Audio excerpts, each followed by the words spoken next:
basketball court, no? So meron tayong stopover dito, meron lang tayong dinaanan dito.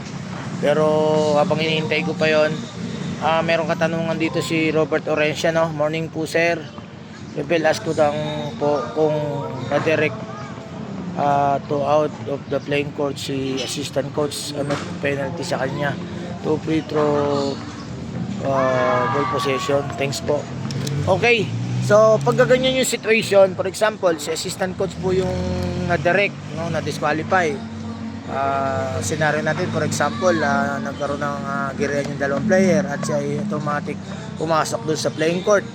Maaari po siyang ma-direct ng mabigyan ng isang technical or dahil sa pagpasok niya, kung hindi siya tumulong, kung hindi siya umawat sa dalawa o tumulong sa referee para maayos yung sigalot, no?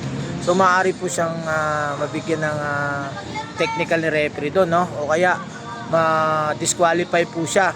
So kapag ganyan po, maaari rin pong ma-disqualify ang isang playing assistant coach, no?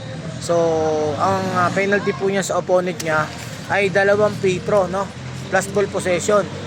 So yan po naman ay makikita natin doon sa OBRI natin sa Article 36, no? Nakalagay po doon na lahat po ang mga ganyang sitwasyon.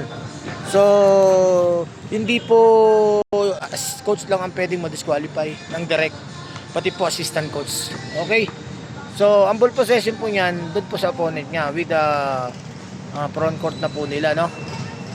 Extended ng 3-point line with 40 second shot clock. Okay guys, salamat and God bless you all. Be safe always.